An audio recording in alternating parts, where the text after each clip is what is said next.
have a quorum. All right. So, you see roll call, we have a quorum. Approve agenda for 12/29. Everybody received a new agenda, electronic Yeah. agenda? Pretty nice. I received it, didn't look at it. Sorry, let's just be a little transparent this morning. That's fine. You like honesty, Tim? Let me know if you have any troubles getting logged into the system. We'll work out. Yeah, it was fairly straightforward. I figured it out, it was straightforward. Approve the minutes for December 1st. I move to approve. Second. Second. All those in favor? Aye. Aye. Opposed? Unanimous. Parks Master Plan. Okay, thank you. I will turn this over to Genevieve to go over our progress on Parks Master Plan today. Hi, everybody. Happy holidays. So we have all kinds of stuff that we could potentially cover. How much time do you need to do line by line? Not much at all, like 10 minutes. Okay, all right, that's helpful. So just as a quick place to kind of start and remember where we were at in the last meeting. Last meeting I brought down a new survey for us to look at, got some feedback, and got the go-ahead from everybody to go ahead and get that up and running.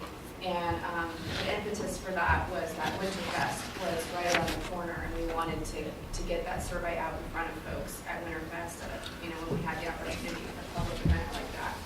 So as of right now, the survey, of which the new version, there's a copy in your packet here. The survey is up on all of the city's website, and it's been sent out via Facebook, and etc. So as of right now, we have about 58 responses, which is pretty good. Because after the first week, we only had a couple, and I said, John, we're going to do something. So thank you to all of you if you received it and sent it along to family and friends. We're up to 58. However, with the population of College Place, what we really want in order to have like an effective survey rate is that you want at least 10 to 15%. So we need to up it to at least 100 responses to really feel that we've captured enough feedback from the community. So as of right now, we have the survey being open through the end of January.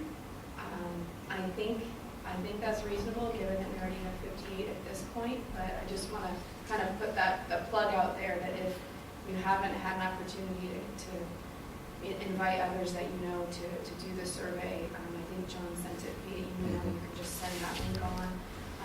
There should be paper copies available here at City Hall if you want to direct people to come here and fill out the survey. And also in your packet you can see there's a flyer. So if you have an establishment that you work at that you want to try to promote the survey, I think you could get copies of the flyer from folks here and post this wherever you think might be a useful location for that. So I guess I brought the survey results so far. I could briefly tell you just a little bit of what we're hearing, or we can wait and park that issue until we get the full survey completed. I'd suggest we wait. This data's not going to be as relevant without more.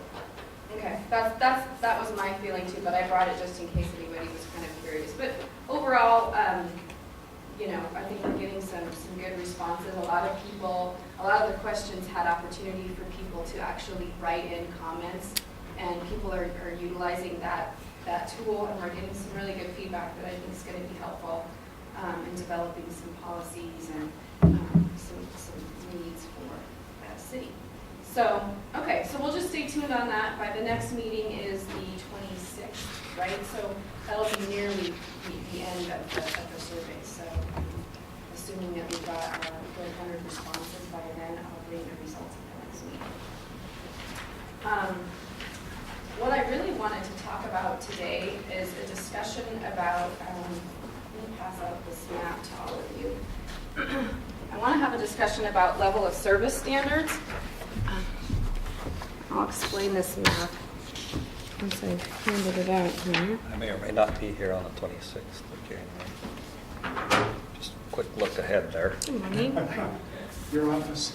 Thank you.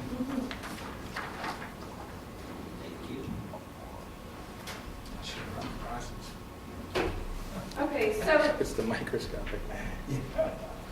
part of what I'm doing as we're updating the parks plan is I went back and looked at the last parks plan that was done for the city in 2014. And within the current parks plan, there is talk of level of service standards. And it's kind of all over the place, to be honest with you, in the plan. It ranges from the number of acres per population that the National Recreation and Park Association suggests. It refers to that in the plan, but the plan also refers to this idea of having a park within a certain radius of a neighborhood. So there's sort of two forms of measurement that are currently utilized in the park plan. And so I wanted to have a discussion today about, do we feel like those measurements, those standards are still adequate? Are they sufficient? Are they getting, at what we want? Do we need to reassess this? So this map is sort of a tool to help us have this conversation. So let me explain it to you a little bit. So in purple, and it's a little bit hard to see the difference in color, but the dark purple there is the private school. The lighter purple circle around it is a quarter-mile buffer, with the idea that in College Place, although there are a few community parks and neighborhood parks, a lot of the community utilizes some of the school outdoor recreation space. And this happens a lot in small towns, and it's as it should be, that the city itself may not be able to provide all of the outdoor space. So we wanted to capture kind of the walk shed around the public and private schools as well. So, and then in blue, you've got the public schools with the quarter-mile buffer around those. In dark green, you have the city parks, so we have Kiwanis, Lions, and Veterans Park right back here with the quarter-mile buffer around that. And then you have the one neighborhood park down there, Harvest Park, with only an 1/8 of a mile buffer because it's a smaller park. So this kind of gives you a sense of, and if you can tell there, the white and black kind of dotted line is the city limits. So you can see parts of the city that are underserved or don't have the same access or availability to an outdoor green space as other parts of the city. So, and this kind of leads me back to the discussion of level of service standards, which is the way the plan currently reads. Let me get the exact language here for you. Okay. So the current park plan states that the city adopted a standard of a minimum of 2 acres of community park for every 1,000 people, which is a little bit lower than the national average of 8 acres per 1,000 people. And the reason the city adopted that standard is because there's so much green space provided by the public and private schools. Oh, so it's not inclusive of? Hmm? It's not inclusive of then? I was It's always, not inclusive, is that what you said? based on what you just said there, that's good information, because I thought the whole park thing was inclusive of the public and city. The schools and the city, was it combined? You just said they're separated. They're separated. The current park plan doesn't actually add up, it doesn't take into consideration the number of acres provided by public and private school land. It only takes into consideration the city-owned land, which is about 17 acres of recreational open space. If you combine the public, I think with private schools, there's about 33 acres, and with public schools, there's about 36. So if you add the schools and the city together, we're in the 80s, and there's about 9,000 people in College Place. So you're almost at, the National Recreation and Park Association, the standard is 10 acres per 1,000 people. So we almost hit that mark when you consider all of the school land in addition to the city land. So the 33, just splitting hairs a little bit, the 33, you must subtract out the buildings, is that accurate? And so it just Yeah. leaves the outside space? Is that Yeah. how you, okay. That would be about right then. Yeah. Yeah, and our GIS guy did that based kind of on like parcel data, so I'm sure it's not, exact, but that gives us a pretty good idea. For the public school, 36 would be about right if you subtracted out the building space. Okay, well, good, that's good that it's kind of, that number's validated. So, I guess what I'm saying is if the city wants to continue to adopt and use the National Recreation Park Association standard of roughly 10 acres per 1,000 people, I think you can make the case that that you can do that you can adequately do that if you're including the public and private open space, which a lot of small towns do, and there's nothing wrong with doing it that way. In the classification of private, what's included there? I'm I- assuming Wanda and Rogers, does that include the university as well? No, Okay. no, I think just Rogers and Loyola Academy are the two that were included. You're probably hitting that open space Yeah, acreage. Should the university be included though? University Open space in there. Well, there's the recreation space, and then there's the open space where the old Rogers School has been, Mhm. which is a considerable amount of space there. Huge amount. Yeah. I think you can make an argument to include a portion of the university's property Yeah. Well, yeah, in their, if they could pay with that, huh? if the university so desires. I know people utilize, like you're saying, that space out there. I know people utilize the tennis courts. I know people utilize the football open space behind the tennis courts across from your place there. It really is a very unofficial, though, thing, and I've seen restrictions put on it. No more that's- than my high school space though now. Actually, there was an instance where, for a while, they were blocking the tennis courts on Saturdays Ah, because of an incident that happened with some vocal alumnus who came and saw a lot of activity and had some reservations, and then had a pushback channel that was responsive. mm-hmm. But, you see that kind of thing happen off and on, and it goes away, usually within about 3 months, and it did. But there's prickliness around that issue. Well, my only fear about using that old Rogers site, I mean, I don't know how serious they are about this, or if this is gonna happen or what, but I've been hearing a lot of scuttlebutt that they may be putting some sort of art center on that thing, or a parking lot, or both.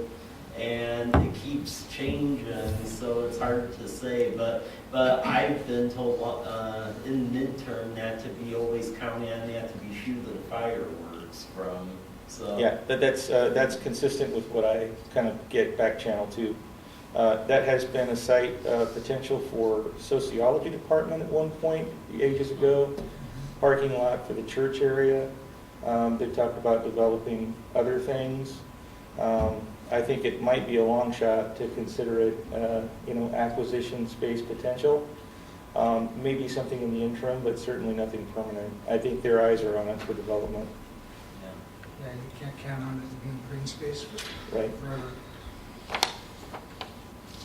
Okay, other question I have looking at the map too, because I just noticed that didn't count on the standard. What about counting Fort Walla, because that's right on the boundary, or can you do that, because it's another city? It's open space, so you could probably. it's outside of the city limit Yeah. there. Well, you can also consider Whitman Mission potentially. It's also a, use as a park by largely College Place people and tourism. If you go out there and wander around, you'll see on a given Saturday, about 80% of them are Walla Walla University people. Yeah, Fort Walla Walla's sleigh riding hill didn't matter. Yeah, that's a great hill. That's only 205 acres over there or something. That should help. That should help. Well, I think, there's the discussion of level of service, right? How much open space Yeah, is the okay. city providing its residents directly? And then there's the discussion of beyond that, and then in the narrative as we're, I guess the way this currently reads is, we're not meeting the national standard, but that's okay because there's Fort Walla Walla and there's this and there's that our residents have access to. So there's not, a requirement that you meet that standard. It's just a baseline It's a from which benchmark. to kind of, exactly. Is there grant implications to it, though? Just curious. I mean, the formula is simply 10 acres per 1,000 people. But if you're applying for park grants and things like that, and you're underdone, and does that help you get park grants, or does, Helps you. Typically, Is it a nothing? If you're deficient, it then helps you. it does help you? Yeah. Mhm. Yeah, in comparison, Walla Walla's got 20 acres per 1,000. Oh, That's their level of service standard, that's their goal. That's what they've had for quite a while. Wow. I think we need to suppress then the large open wheat field areas as potential other park area, that really needs to be taken off the Well, map. futuristically, now that Craig and Charlie's property's in there, and they're gonna develop that, that's gonna increase your park space. Which what? Down here, Oh, okay. That's now in the city, and they're gonna develop that, so in the next 4 years, you'll see a park in there, I would suppose, which will increase, because right now it's acreage counted against you in the total. But in 4 years, they'll have a park in there, which will increase your acre per 1,000. So I mean, in the short term, you're gonna increase that number here. Well, I'm really interested to hear what they say in the survey. If people are sort of feeling like what's there is inadequate, and you're getting feedback from the public that indicate more resources would be nice, then that, I think, ought to be guidance for us as a park board to either pursue additional park space or, we're all comparing it to, Colfax, Yeah. and we're like feeling, not very parkified. Right. In So comparison, there's 11 yeah. parks in Colfax, That's is good that right? grant time. but that's a good thing though, because over there, they were in the hole heavily because of that. Yeah. Well, one of the things I think about is as I live up above Lions Park, there's some, what's the crowding of it as well, just from anecdotal, that park's only crowded a couple, 2, 3 times a year, and then it's on really warm days when folks are there. If you go down to Kiwanis Park, even with all the new stuff that's in there, it's not overcrowded where people are waiting to get on a court or get on a piece of play equipment when I go by there regularly. The most use Kiwanis gets is when we have recess. And kids go out there and play. I would say that your formal fields are where people stack up, right? People are stacking up to get on a baseball field or a softball field. Those have, if you're underserved in something, it's not open space. It's the formal spaces that exist in them, people are backing up. And so I would look at, maybe, like you're saying, maybe break it down, Leif, a little bit further. Because if you just go open space, it's too broad. There's plenty of open space, it's not overcrowded. What are they backing up to get on? Right now, I know baseball and softball fields, you can't get enough of them. Everybody's competing for those, Yeah. for example. I would just add, though, the quality of life factor that people perceive in Walla Walla it's a direct relationship to the amount of acreage you have in green space. And I mean, people love the parks in Walla Walla because there's a lot of them, and they're good-sized parks. And there's been I thought, think when they're we look thoughtfully at College developed too. Place, we should strive to get to a level of at least 10, wherever possible, at a minimum. Well, So, because I think it is about community. I think it does create sense of community like the parade did. And That was the great, fire by the way. station, it was wonderful. So I think it gives you spaces for community to meet and gather, not only in a structured space, but also in an unstructured space. They both have value, so. Yeah. And to I me, wouldn't that's a plan good segue. too low. No. Yeah, Well, Right. well, I mean, my one fear, although this definitely shouldn't be a reason why we acquire more parks, but I'll put it out there, is that once the university uses that old Rogers site for a building, we're gonna be in a significant problem as far as where to shoot fireworks from. Basically, because of the diameter of space that the fireworks vendors need to shoot. Because back in the old days, I guess they used to at Lions Park, but since that's fully built out, there's not enough space to do it there. And then even down at the schools, around the time I was thinking maybe that would be a site when we were getting some weird pushback from the university. I got a call from the Department of Transportation, and they were pretty ticked off about that because they thought put liability on them for traffic going down State Route 125. So longer term is we're trying to do more community events and so forth. I think we're going to have a problem, at least if we want that in the mix, because as soon as the university builds up that site, we're going to be without a fireworks shooting area. Well, On the other side of the coin, Yeah. though, is fire code Yeah. has become so stringent. Fireworks at Lions Park used to happen with the full development Oh, there. it did. Yeah, they've just expanded the required distance in the last probably 10 years from, I think it was 150 feet to 300 feet. Fire is the only occupation I know that's regulating itself out of business.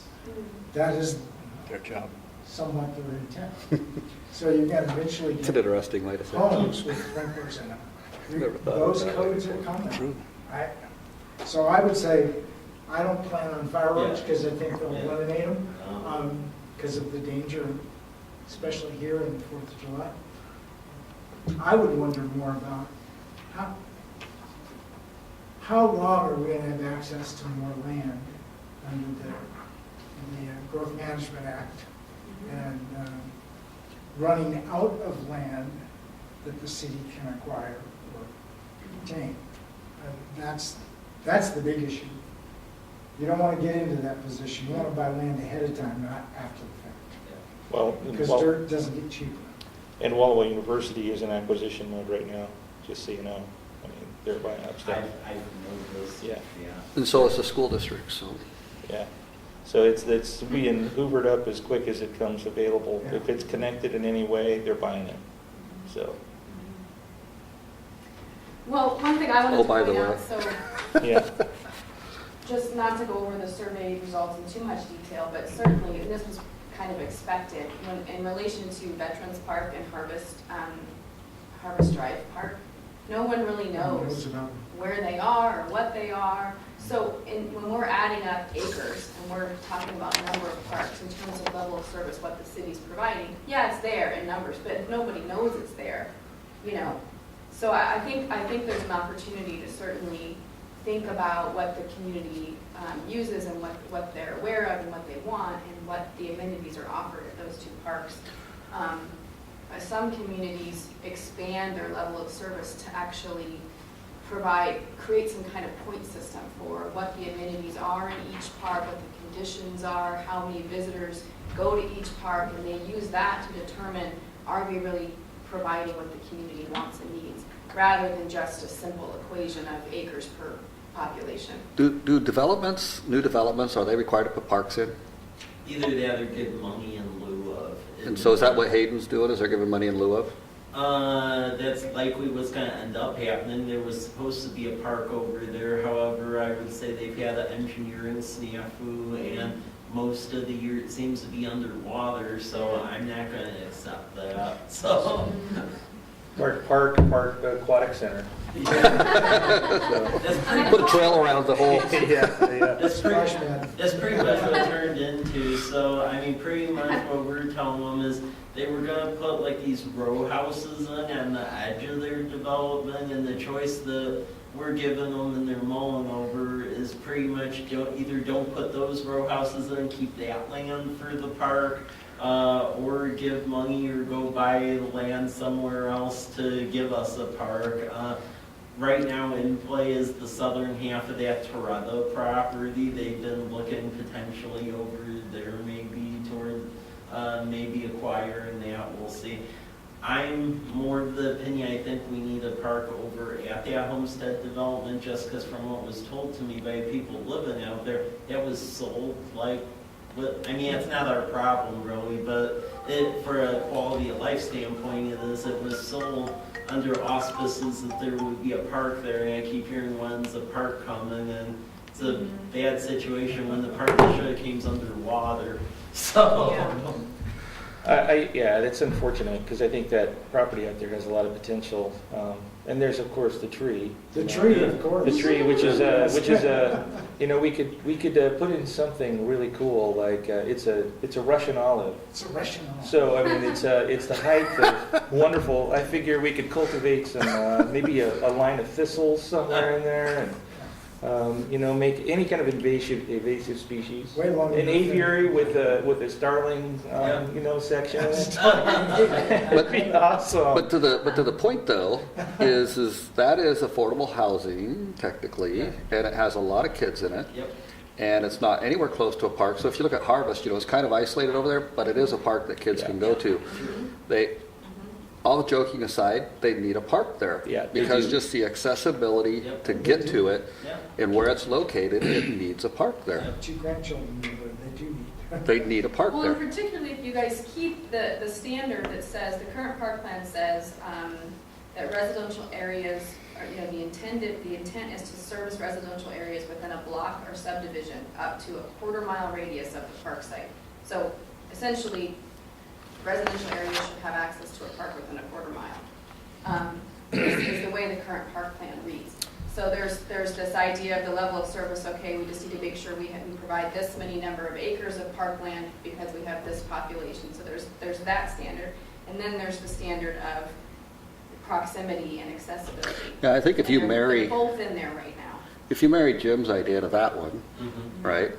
And you tell Hayden, go buy us a piece of property, and we're putting a park on it, Yeah. adjacent to there that those kids can access. So Because then you increase your property, increase your park space, and you increase the access for that. And that place isn't getting smaller. No, No, it isn't. no, and they're building more and more stuff up there. It's amazing. it's a little too compact in my view, but I'm not the developer and I'm not a buyer. But look, if we are looking at how we could sort of tie our assets together and make things work better, I agree. There's something that really, with the density over there, there needs to be somebody with some vision saying, look, we got to put this aside. And to me, it ties in nicely with what's there at Walla Walla University.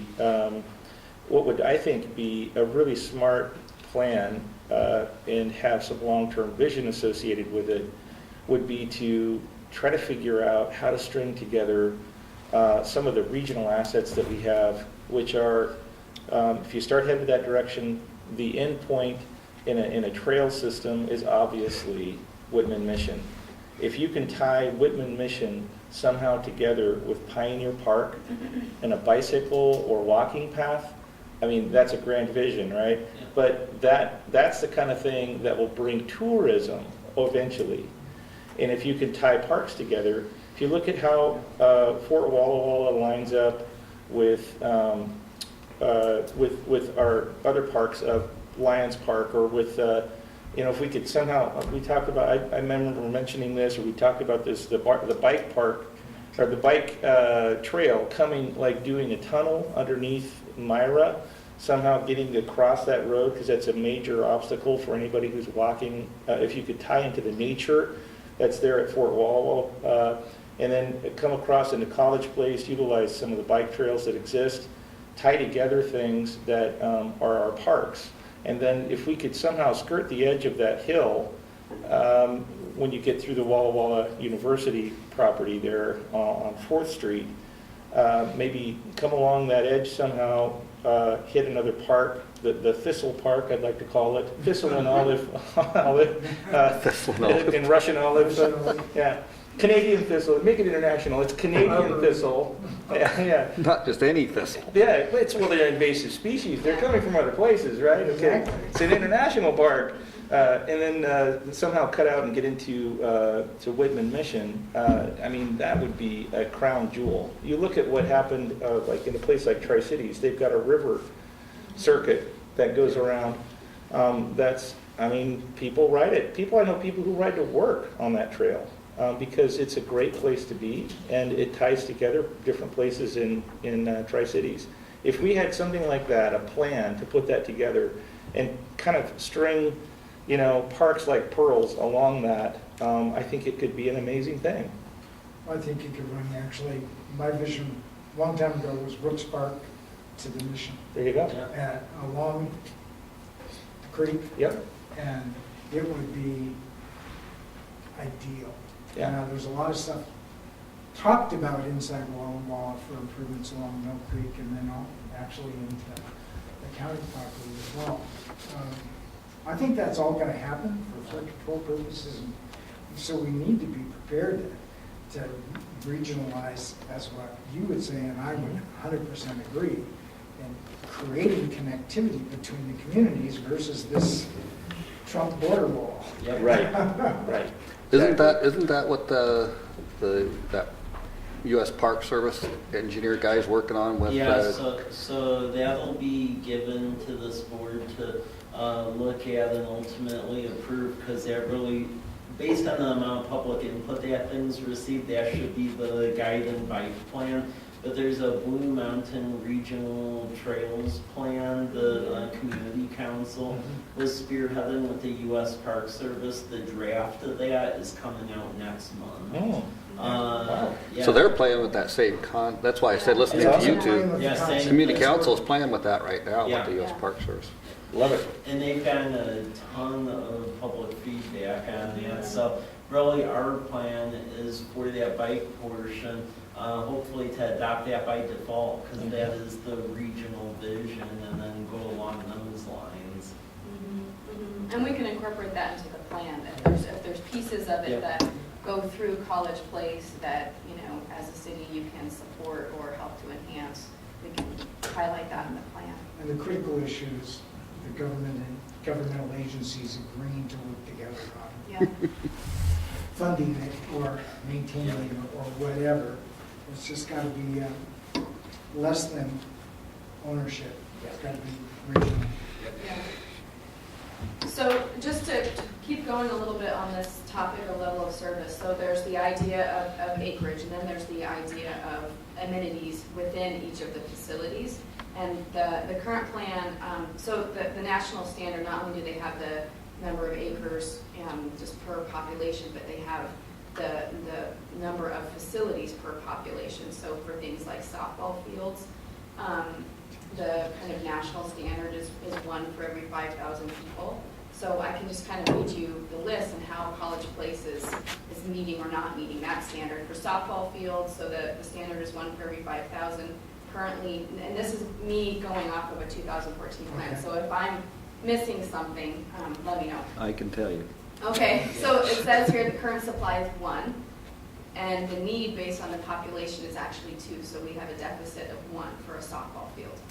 Are you is that city owned or resources within? I guess I need a definition. I believe, and John's not here to help me with this because he's the one that worked on this, but I'm assuming that's city owned.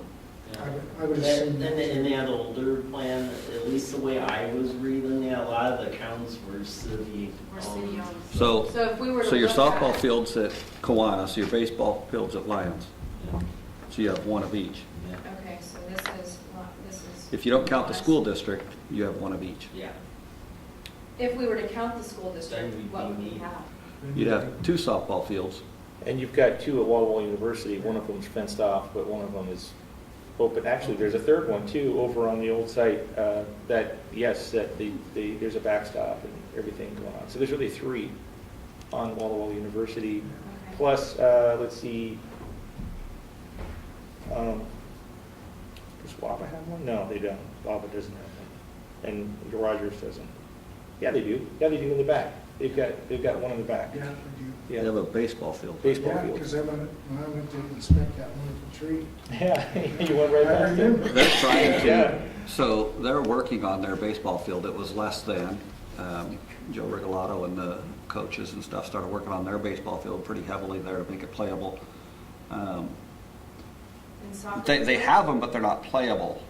well? There's the issue. So you have them, that's correct, but they're not playable. Competitively playable, if you will. Because of the size, because of the condition? Well, it may just be the proximity to ones that are. Um, You know, if you're going to play a game with a bunch of teenagers or grade school kids, the standards might be a lot lower. Yeah, If so you're I'm- going to have somebody, host somebody in from, you know, LeGrand or, you know, Yeah. Pullman or something, Our then middle you use one of the school- ones from the university, which are set up that way. Yeah, our middle school utilizes, for baseball, utilizes that time. We actually work with the city of Walla Walla for our baseball. So there's one playable baseball field in College Place, and it's our high school. You don't have a competitive baseball field in College Place. You have a Little League playable, but not middle school or high school baseball. The only one that exists in College Place is the high school. So all the ones for the university, and they're all softball. But they don't let people on them. One of them, they don't. The others are pretty open, I think. One of them is all Well, fenced but I mean, the off. schedule, we have to schedule. I'm just thinking about the school district and that competitive play versus, Mhm. yeah, your Little League pieces, they're playing almost anywhere. Jen, I don't know what your contract provides for, but normally you'd see in master plan inventory Yeah. components. And Yeah. that inventory generally is just city. Yeah, And then there's another portion yeah, included that's the regional private, assets, school, yes. whatever. So it shows a combination of both, but I don't know if your contract, Yes, Should that'll we do that absolutely or be in the not? plan, that we'll have an inventory. okay, um, of both city and Of private both city, and yes, public? yes. schools. That's, the the current plan doesn't actually go into the public and private Okay. piece, and so that's kind of why I wanted to have this discussion of that. I think it's appropriate, given this kind of small town nature, that we include that. We include it, but it should be separated. Yeah. That it's separated, that it's identified as a separate. So let me say this, back to Jim's concept, if I think about it differently. So what do you want? Do you want a women's softball league? Do you want a men's softball league? You don't have a single spot in College Place for that. So if you're looking at younger kids, you have that. If you're looking at anything middle school or above, you don't. I mean, just Yeah, bottom It's the line, you priority don't of have. service. yep. Right, so what do you want? Or, if we're talking about what are we visioning, what are we futuring out there? Yeah, The only place you're having anything that's adult-oriented recreation is going to be in Walla Walla out at Mill Creek. Yeah. yeah. And that's kind of the point of this discussion, right? That's the kind of the point of looking at your inventory. Well, this is what we have, and we have this goal. Okay, so well, what do we need to do to get the resource available so that we can reach that goal? So I'm going to think outside the box, and I'll quit monopolizing this in a second. That's not true, though, yeah. So, big money, you want to talk about tourism? 0 to 15-year-old tournaments, and Jim knows this, is bank. It's like serious cash because they can't drive themselves. That's why everybody runs a 0 to 15 tournament. Whether it's AAU, baseball, softball, does not matter. You run 0 to 15. Why? Because the parents have to drive them. And it just brings gobs of people. And they stay at hotels and they eat Investing gets fixed. and they shop like crazy. And everything's on that end of town. You have nothing here. Enough said, you can go from there with that. I mean, it's just crazy amounts of money, tourism and everything, and you have nothing out here for that. Zippo.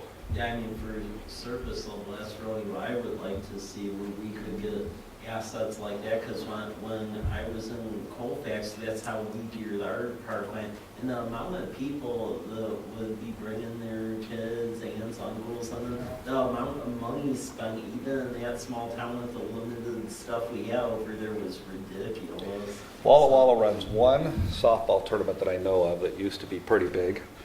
And people are parking over at, two of them, they park clear over at the Walla Walla Community College. There's not even enough parking. They created a whole dirt space. That fills up. Out on the street, that whole thing's filled up. They're parked clear over at the baseball, softball field over there. And it brings in that many people. Crazy. Yeah. I kind of the difference is that adults drink beer and break up in hotel rooms. Kids bring mom and dad and grandma and grandpa and siblings, and they eat food, and they're really nice people. But And they have lots of money to Get a bunch of spend. guys together, drink a beer, you're gonna have stuff broken up. So 0 to 15, and they have lots of financially, money to spend. economically, it works much better to work with kids. Yeah. Those people have lots of money to spend, and they spend it.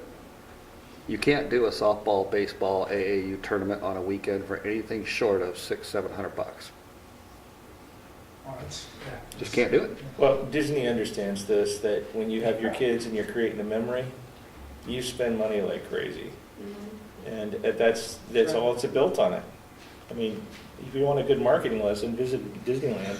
When they have My power. point is, in terms of the visioning, just getting back to the culmination statement is everything is east, nothing Yep. west. Yeah, and that's part of the purpose of this, is how is this going to shape some goals, that we're gonna put into the park plan?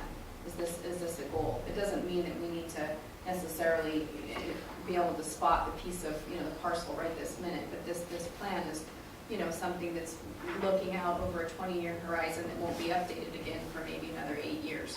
So what do we want to capture based on this review of the inventory, and shape into a goal? So it sounds like, I'm getting some good feedback around that. And also, looking again at this map and looking at the underserved areas, and, does that make anyone inspired to consider, a goal related to acquiring new parkland? Does the radius for level of service need to go out beyond a quarter of a mile? Do we want to stick with a quarter of a mile with that in mind, to realize you're not actually meeting that standard? And if you're not meeting that standard, what do we want to do so that we can meet the standard? Which looks like, I think there's a couple of approaches. It sounds to me like some enhancements in the current parks that you have, like Veterans Park, for example. Right now we have this green radius around it as though it's serving this community, but that community around it isn't aware that it's there and they're not using it. So enhancing the areas that you already have is one approach. Acquiring new areas is another approach. So just to keep this stuff in mind as we're thinking about goals and policies for the park plan. What's veterans? It's Veterans the fire station. Is this grassy area with the picnic bench behind Yeah. the fire department? Apparently a couple of years ago it was dedicated as Veterans Park, so. Huh? Didn't even know that. It's just an open green space right now. But with the addition of maybe some enhancements or some amenities, it could be a little pocket park. It could be used more than it is now. I don't know, I know this has come in discussion a number of times, but the pocket park, micro park thing, it makes a difference for small community areas where not a limited number of people. It annoys me. I think that having larger parks that are more appropriately used for larger population would be the best use of the resources that this group might advise on. I think pocket parks are a distraction, and I think there may be some other strategic reason to have them, but from a usability standpoint and for knitting together some meaningful resources for people of the community, I think that their money spent, resources put towards that don't have a broad application. So I guess I'm coming out as an anti-pocket park person. And I think as a policy overall, the board's pretty much agreed that it's not worth the investment, just the cost of maintaining these parks. I think in general, that's been a policy that Right. you guys have all agreed on. It overstresses maintenance. Yeah. To me, it's like, hey, let's find something that we could put and be proud of. I mean, that people will actually use. And I don't know a single person I've ever heard of say, let's go meet at Veterans Memorial Park. Right, well, and the survey's showing that, people Yeah. don't know it's there. Yeah. So, I mean, if we take that into consideration, then you could kind of eliminate visually this green service area here around Veterans Park. And you could kind of consider that population there is actually not served within a quarter-mile access to a park, which kind of shows the need for this area all the more. Well, it may be Probably that, have a 20-acre need for that area Yeah, alone. yeah, And so it just enhances the policy that we need to be acquiring land when it's affordable, before you have to buy land at market value. I think that's the big issue. When you look at your map and your incorporated city That's right. limits and your urban growth, there's an awful lot of population outside of city, not even in urban growth, particularly on the east side, I mean the north side of town. yeah. But as far as the annexation, is there language in all annexation and incorporation that they have to have that percentage Yeah. going forward Yeah. so we can catch up Uh, as it grows? As far as like when we annex and if it's a big development, there is language in there that is you do development, that there's a set aside for the parks for barren space. The only problem that we have with that is like if you're redeveloping infill and stuff like that, because then we can't, then it's really money in lieu of, because we can't go back on people. So one thing I would add to is with the Veterans Memorial Park, I mean, I would add that maybe we would put that name on like a park elsewhere when we develop it. Yes. But I have a significant problem with that being viewed as like a park, because first of all, I only figured out it was a park a couple months ago. When I was walking home through the alleyway and someone said they considered that one, which I don't. And the other problem is that there's no parking area right up against it. That's where all fire trucks are leaving from. And even if you were to market that as a park, I don't really think the neighbors would take all that kindly to it, because there's homes built right up against Right. it too. So you're really in a no-win situation with that piece of property being considered anything like that. well, I could see it being used as, and same with other maybe small pieces of property we would have access to or would in some way get control over, is if they could be land trade bargaining chips. You know, if there's other like places that we would want, they could be possibly used as, here, we'll trade you this for that. And that way you could also, I mean, veterans, you could have another spot for it, to honor veterans. I think that's a legitimate, thing to want to underscore, but having a little park like that nobody uses and just causes, maintenance problems, I would say, I would look for reasons to hold on to it. Well, if anything, I view that back area as maybe an area for police to expand into in I the was future. gonna say that. Because we actually don't have enough space as it is back there, so I could see that being used for that. But as far as counting on it as a park, I'm very much so against that. Basically administration land. Yeah. It works, and it should be for that. Yeah. So anyway, I don't know how we do with policy, but that would be my perspective, Jen, is that I think there's a 20-acre need somewhere in that blank space and to the, what direction it would be? West. Yeah, well, we can develop that as a goal with a policy for, John, and to be looking for that, to be researching that. So I think. And as long as we get it identified, then we have the opportunity to talk Yeah. to some of our major landowners, Yeah. agricultural folks, to see if they'll consider donating for a naming right, to make it a legacy for their family, something to that effect. Yeah. By trying to find infill land is gonna be a pain in the ass. Well, And expensive. there is a piece that we can potentially move on. Yeah, it just got sold to someone within the family. I'm not gonna say who, because I don't want to blow real estate trade secrets for us, because then we drive up our own price. But there was a family squabble, and someone in the family ended up with the property, and they basically wanted to get rid of the south half of it and live in the house on the north half. And I would view that as infill on the west side of College Avenue. It's a couple blocks in. So there is an opportunity, I believe.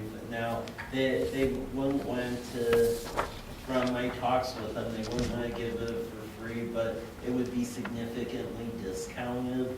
And since we'll have that money from the sale of that surplus of the little tax lot by Kiwanis Park, that may facilitate a nice transfer to that piece of property. What's the acreage of it, do you know? It's about roughly 5 acres, Okay. south half of it. If you look at map, you'll see it. I'm not gonna say it. Well, and that's why this process is so important, right? Is you identify the need, and even in this case, identify the location of the need, and then when opportunities like this come up, you can move on them. Yeah.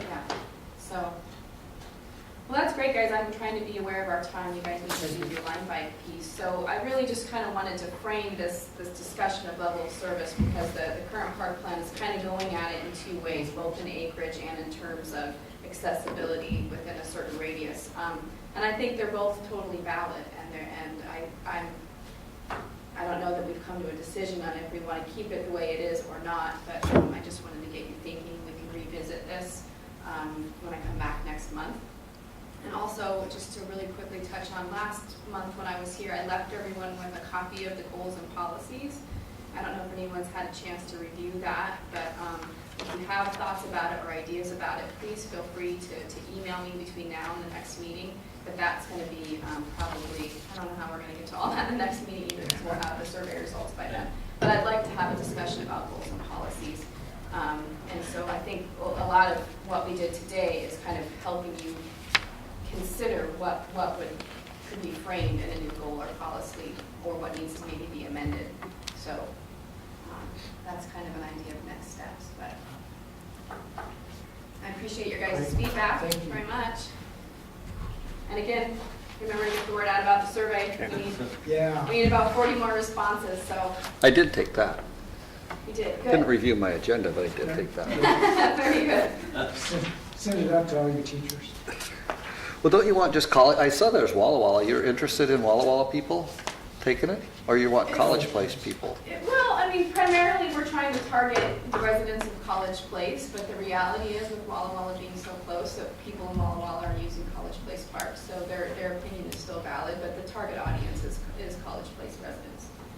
Have we thought about another distribution channel, like perhaps doing every door direct mailing for a couple of inside College Place routes?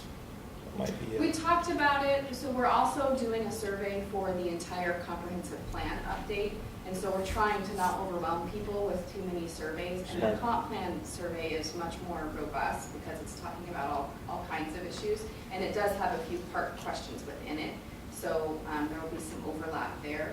We're getting such a good results already. People are saying that Facebook and Nextdoor is where they get most of their information about the city. That's what I'm seeing in the results. So electronic outlets seem to be really successful so far. So we might just need to do another push on Facebook or. And actually, you could say that there was a mailing because over the last year, Harvey and I have done a lot better job actually making the newsletter. It goes out with the utility bills where there's like concrete stuff actually in it. And there was an ad that was in the newsletter that went out to everyone this month to take the park survey and the link to get to it. So that got mailed out to all of the utility customers in town here. good. Very good. Yeah. That's good to I know. actually forgot about that, but I did have that. And then one thing I would ask too is that as we're putting the plan together, look at the Colfax one as far as like how the current parks were graded, because I think that would be a good way to classify Yes. them. So. Yes, Yeah. We'll use that same criteria. The Colfax plan has a criteria rating of like good, fair, and poor. Yeah. And it's just a quick visual aid. When you open the plan, you see a table and you can see the rating of all the amenities within each park and what their condition is. So we'll do something similar. And it should be also similar how it was broken up. So if you remember, there was a part where it had like the city parks, and then there was a section where it was like everything else that was park-like that people owned that was graded as such. So We'll take the park survey and put it on our website, Facebook, and then I can send it out through we have a Thrill Share thing that has an automatic push notification of people's phones. And so That's cool. Yeah, that'd be great. if they've signed up, so we have a College Place School District app. And Because then if the you're, more input we get, the more Valid. Yeah. valid our So Well, I'll- and honestly, when you're going Yeah. for grants, the more you can show that whatever project it is you're going for funding for was really representative of a community desire. So when my PR marketing gal gets back from New York, I'll have her do that. That might be second week of January, I think. I'll email you directly then if that's all right, because I wrote up a little, summary of what the Facebook page Send me would whatever say you and all want. that, so it'd be real easy. She could just cut and paste and Let me know, send it and out. I'll get her. Okay. I have 3 different outlets that 98% of the people that are College Place live in College Place, so. And then there's another survey that I printed out for you because there was a survey methods class at the university. This is right here. And they wanted to just conduct some general questions, and it was all across the board with the city. And I printed out ones that were related to parks that they decided to ask. And this survey was interesting in that they actually went physically door to door at random homes across the whole city. And the park one actually shocked me a little bit because it was questions pertaining as far as the need of rec programs, and I was figuring out that people, at first my assumption would be that people are using wall and they would be very passive about it, but there actually seemed to be quite a bit of indicator of the need of some sort of program offerings here. And the other shocking part, which I wasn't expecting, is that they're willing to pay for it too. And that's matching what we're getting in this survey. Yeah. Yeah. People want programming and they're willing to pay for it. Concentrate Wow. on non-sports. Yeah. Because as far as the rec program in question, based on the scuttlebutt I was hearing, because there were also questions about police, fire, streets, and library. Yeah. I thought all of them would have been ahead of the rec question, and actually that was the greatest positive question. They came to my front door. I'm not surprised by that. I'm not surprised by that at all. Yeah. And just like this survey where they went door to door, they actually got 329 responses. Wow. Man, maybe we should hand over the park survey to them and have I them go know. after it again. Extra credit. A++. Good for Wall University. Yeah, so read that over because the results of that were pretty interesting. And as you'll see on the last page, they even broke out by zone where they broke the city up into 5 zones, and then you can see the differing responses by zone. So it was pretty interesting because Harvey and I were shocked at the rec question, just because with some people who've come to coffee with the mayor, they responded like I would pay for that, but if you look at this, evidently the people who are going to that do not represent the majority, because this says... It's a whole different clientele. It's right. coming to coffee versus Yeah, that true. survey's hitting. Yeah, these are people who own houses where a lot of these people don't, and assessing tax value for a Yep. college student Yep. probably isn't that significant. Of course we'll pay for it Yeah. once we buy a house.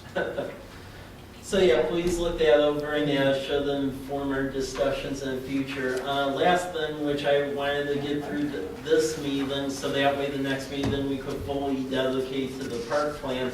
And I've talked about this a million times, so I'm not going to waste your time going over it again to the extent I have is the whole line bike sharing thing. So line bike, they gave us a MOU, memorandum of understanding, which is in board docs, and it's fairly straightforward, just outlines a relationship.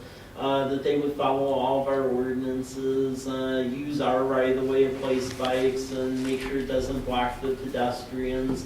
They have no liability clause for us, so that way we aren't liable.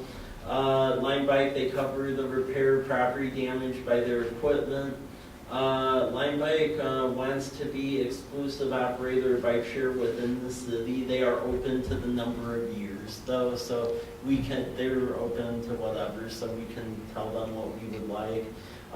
If board is okay with this MOU, I would like a recommendation. Otherwise, please direct me as to the said changes. This is still going through Wall's process. It looks like Wall is going to go with them, but the different stance that they have is that it sounds like some over there are willing to pay the city to pay to subsidize the system a little bit. But it still is looking like it's going to end up going this way. It's just taking a lot longer, and I don't really know why. I don't know why either. But it's still line bike. Yeah, Okay. yeah, I don't know. So they gave us the MOU. So if you have any suggestions, let me know. But while the fire is hot on line bikes, I would really like to stoke it while we have their interest. So my assumption is, if I can paraphrase what I think I heard you say, is Walla is going to take a little longer, but they're going to end up in the same spot. Yeah, that's what I. For the valley makes sense. You Yeah. don't want different because Yeah. you want somebody to take a bike over there and somebody to take a bike over Right. here and match. So that's important. They're probably- Is Nabil bringing up anything in their MOU? Have they seen an MOU that might give a red flag to your MOU so you can compare notes? I have talked to Nabil. He saw nothing in it that was bad or anything. It's No. just I make a they're recommendation, we taking a move lot on it then. longer.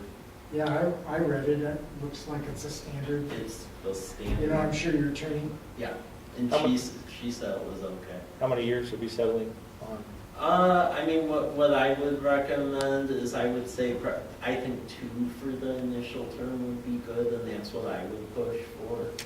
Okay, that's good. yeah, make it worth the investment. Yeah, and I don't, maybe that there's some incumbent bike rental interests that are holding up the process in Walla Walla that we don't have. Yeah. So, you know, Yeah. Well, yeah, because that's where the holdups come So I make the from, motion. so. I'll formalize it. is it? Yeah. If you have a second, Second. all in favor? Yep. Aye. Opposed? Abstained. I'm hung up on the university and Whitman, and where they're at. I should have asked that question before we got to a motion. Well, I mean, as far as Walla University, I've talked with them. They're on board with it. As far as Whitman College, they're reviewing it with the city of Walla. I talked with Whitman. It seems like they have no issues with it. Okay. Where it seems like a lot of pushback is from on this, I'm not going to go too far into it, but there's various bicycle stores and outlets that seem to be having significant pushback because they think they could do something similar, but with Or they'll lose sales, maybe. Yeah. Mike can't do it. They can't do it to Got it. this level. Okay. So They can't do it. Well, with the apps and everything else, I mean, yeah, that how are you runs, going to do that? that runs serious money to Yeah. make an app that detailed. So if they can do it, I'd love to see it, but to recreate the wheel, I don't see it. Yeah. But, I mean, we're talking a 2-year commitment. Yeah. If they can, like, come up with a way to do it in 2 years, I mean, Done. switch around, Yeah. fine. And they do rent bikes at downtown location. So that's probably where the pushback's Yeah. coming. That'll take away rental income from them, but, oh well, I think we also have to serve our community. Yeah. If there's a need, there's a need. Rather than just tourist need. Yep. I agree. All right, so, once again, we have a motion, it's been seconded. We had some discussion, which I didn't ask for, and so I'll Thank you, go Jim. back to all those in favor, say aye. Aye. Opposed? There you go. Abstained? Okay, Okay, thank you. unanimous. Move on, Michael. Okay, thanks. Thanks, Jim. And then I just want to give you an update on the events that'll be going on this upcoming fiscal year. So Winterfest went very well. Harvey's trying to organize a Memorial Day parade and picnic on May 28th. So idea with that is a parade and then some sort of picnic thing over at Kiwanis Park. This is a substitute for Veterans Day because we were going to try to do a Veterans Day, but there's just not enough people to do two veterans. It doesn't work. So, but then when Harvey asked them about the Memorial Day, it seemed like everyone was all for that. Farmers and Artisans Market, that will return. That will be every Thursday, and except we'll be moving up when it starts and also moving up when it ends. So instead of it going from July to October, it will go May 31st to September 28th. And they'll be 4 to 7 p.m. here. The parking lot's actually going to get rebuilt, so that way there's actually like electrical outlets and. Just use Veterans Park. So.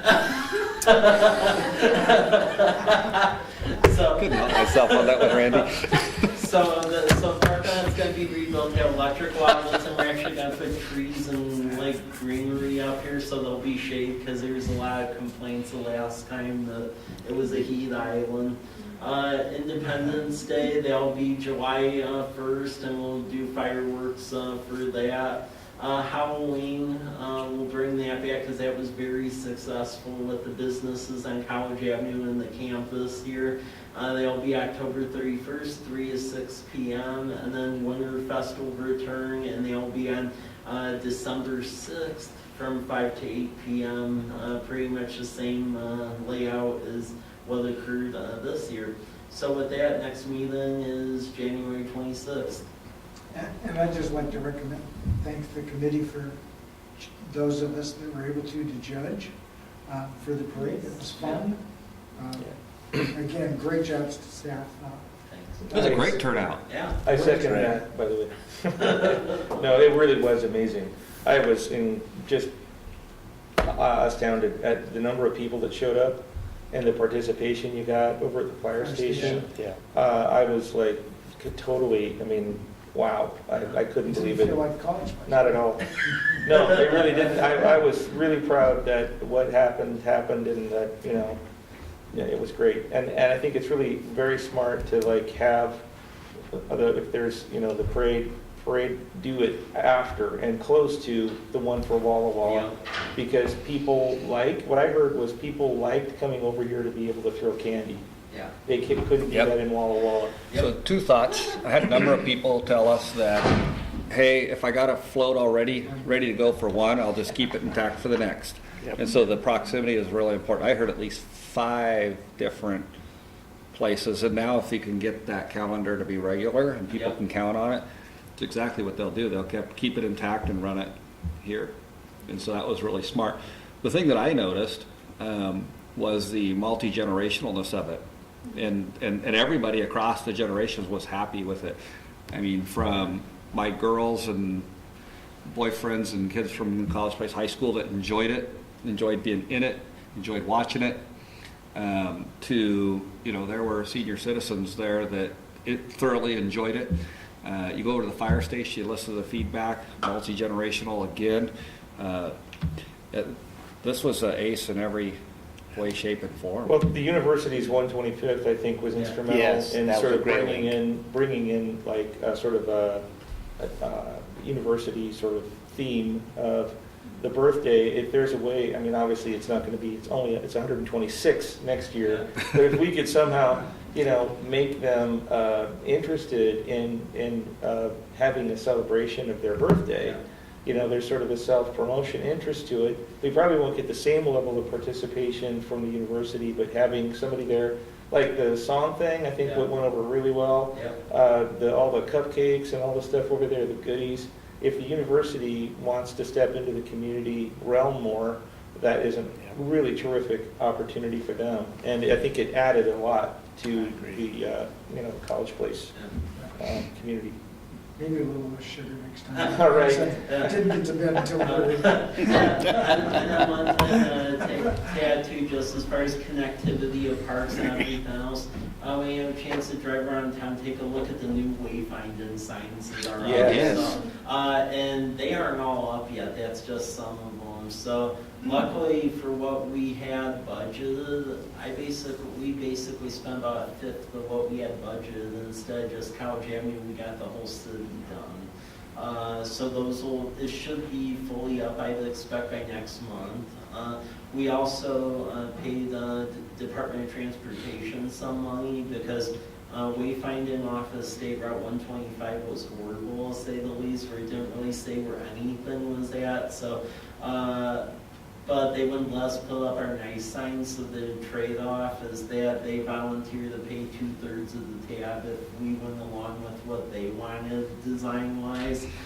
So if Great, you, pay for it. Yeah, exactly. So we end up agreeing to that. But if you drive down 125, there's actually signs up that now say like City Center this way. So where there's signs that actually say like Downtown College Place this way and University, as well as signs for Commercial Drive, Meadowbrook directions. So they're pretty big. You won't. They're gonna put something off of the, what highway is that out there, 12? Yeah. Need something off of 12 as well. Yeah, the problem is, since that's not in the city limits, I can't really Be nice if you could talk to somebody about it though. In terms of just wayfinding, the number of people that come from Tri-Cities Yeah. this way that would Walla Walla University's out there, which is helpful, but somebody's got to realize Walla Walla University is College Place. Yeah. Just the number, from the school district's perspective, the number of people who are trying to figure that out that come from there, It's bad. it's real bad. No, and I think that discussion point came up with Tourism Walla Walla a number of years ago, and that was right when the new highway was being put in, and there was a wayfinding effort that was put forth, but it was very Walla Walla centric. It was also very expensive. I mean, how many hours did we go for Michael Davidson's vision Oh, God, I don't even. for signs that we never could afford, no one wanted to do it, and you just didn't wait around, you just did it, and it's that's done. the problem. If you go with the materials that they recommended, each sign ends up being about $5,000. We actually took the same design, except we had it put on normal material. Normal. Well, that's what it is, and each sign for us ran about like $300. Well, and if you need to do it again Yeah. later, you can. Yeah. I mean, hold on to that money, or if you can, for redoing the signs later. Well, If they aren't quite as durable. Well, what we actually ended up doing with the remaining money is two things. The city needed better looking welcome signs because we have a hodgepodge, and in some areas it doesn't even exist. So we got a bunch of really high quality welcome signs that will be delivered here probably in about 2 weeks around town. And then with the remaining money, we actually are taking down both signs out front here, and we're replacing it with an electronic reader board, so that way we could actually flash when events and meetings are at. So that should be installed next week. There'll be an electronic reader board where the old sign with the bricks are. Please don't buy it from the same people Global Mission bought theirs from, because that thing is, I don't know if you're familiar with them. It's, oh my word, wow. That is like an abomination. Well, the sign we got has like a dimmer on it. Oh, good. Dimmer is good. Dimmer is Dimmer is good. Dimmer is I good. like that. Wow. Yeah. Yeah. It That's is the seared great into my signs. brain, quite literally. So, a little too much evangelism there, I think, on the road. So yeah, we'll have the new sign up here, and then what we're also going to do is you're driving into College Place off of 125, we're going to order another wayfinding sign there, because on the SR 125 signs, we did want to put the fact that the high school and so forth was this way, but WASDOT wouldn't let us because they said it wasn't enough of a traffic generator for them. So what we're going to do is right when you get off of 125 on the College Avenue, we'll just put another one of wayfinding. You know what, with WashDOT, tell them, the jerks. You know, all their stormwater runs on my school. I agree. I'll come out of a cubicle some year. Yeah. Well, I agree, They unfortunately. wouldn't even let you put a brown sign up? No, they were real paranoid about what they would allow. Tell them you'll trade They're them, crazy. tell them the school district, right outside the school district, you want to put them because we'll keep taking care of their stormwater if they'll take care of your signs, just make them a swap. If they don't do that, they can take care of Well, themselves. like. That's right, tell them I'm serious, because they can't deal with their stormwater. So you tell them, Yeah. the school district will continue to take care of your stormwater for you, but you're gonna take care of our signs. Well,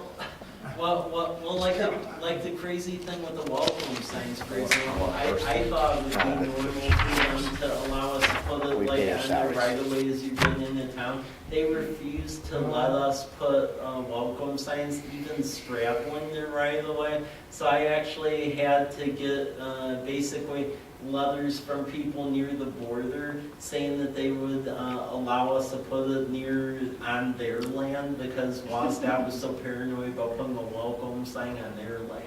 So like Community Bank, there needs to be a welcome sign over there. Community Bank is gonna let us put it on their property because they own that empty piece All the way, adjacent to like my- the Myra. We'll let you put one out there on the school district by the cell tower, just hang one on the cell Yeah. tower. Well- Just, and then stick an arm out there, you know, or.